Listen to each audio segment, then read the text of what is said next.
Chris Brown ameandika ujumbe mfupi lakini wenye uzito mkubwa kwenye Insta story yake. I don't wanna be rich, I wanna create generation wealthy.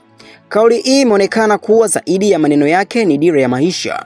Breathe ameonekana kuelekeza nguvu zake kwenye kujenga msingi imara wa kifedha ambao utawafundisha wengine, sio tu yeye bali pia watoto wake na vizazi vinavyofuata.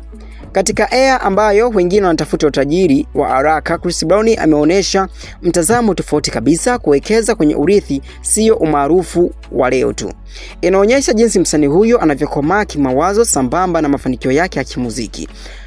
Kwa upande wa mashabiki wa Team Breezy, ujumbe huu ni kama mwelekezo wa safari ya kutoka kuwa dansa mwenye kipaji hadi kuwa mmoja wa wasanii wanaoheshimiwa zaidi duniani, sasa akitoyorisha maisha yake ya nje ya kimuziki.